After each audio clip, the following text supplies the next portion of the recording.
So despite my rant in the last animated DC movie review I did, there was actually a non-Batman movie coming out in between. Suicide Squad: Hell to Pay. I didn't even know about this one because apparently DC just hates advertising their animated movies. This is the first animated Suicide Squad movie to come out since Assault on Arkham. Unfortunately, this movie really doesn't have anything to do with Hell to Pay. This actually takes place in the Arkham universe where the Batman Arkham games take place, whereas this one is its own thing. Sort of. So the plot of this movie is quite interesting.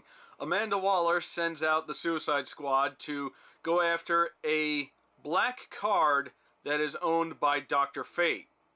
The card is a get-out-of-hell free card.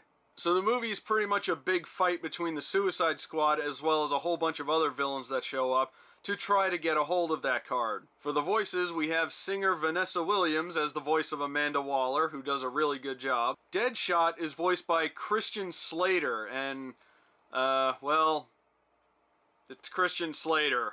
I mean, nobody does Christian Slater like Christian Slater. Returning to a role she plays very often, we have Tara Strong as Harley Quinn, but she's not the only one reprising a role in this movie. C. Thomas Howell comes back as Professor Zoom, and he actually voiced Professor Zoom in Justice League Flashpoint Paradox. So I love the plot of this movie. It's both hilarious and messed up and kind of genius at the same time. And I love the fact that we have a thing in the DC universe called a Get Out of Hell free card, and then just have all the villains you can get just fighting over it. It's great. And there are lots of villains in this movie. In fact, we only see two heroes very briefly. There's Dr. Fate, and of course the other one had to be Batman, but mostly, like 90% of this movie is villains. And a lot of them were really interesting too. Like I've said many times before, I like when they give lesser known characters the spotlight. And there was this one character in this called Bronze Tiger, who I had never heard of before, but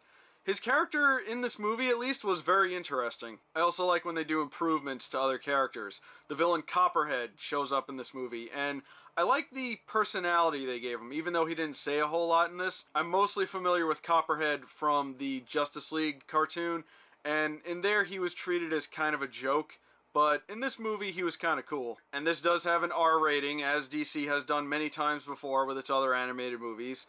So there's going to be lots of kills, lots of cursing, a lot of messed up stuff going on, and one gratuitous scene in a male strip club.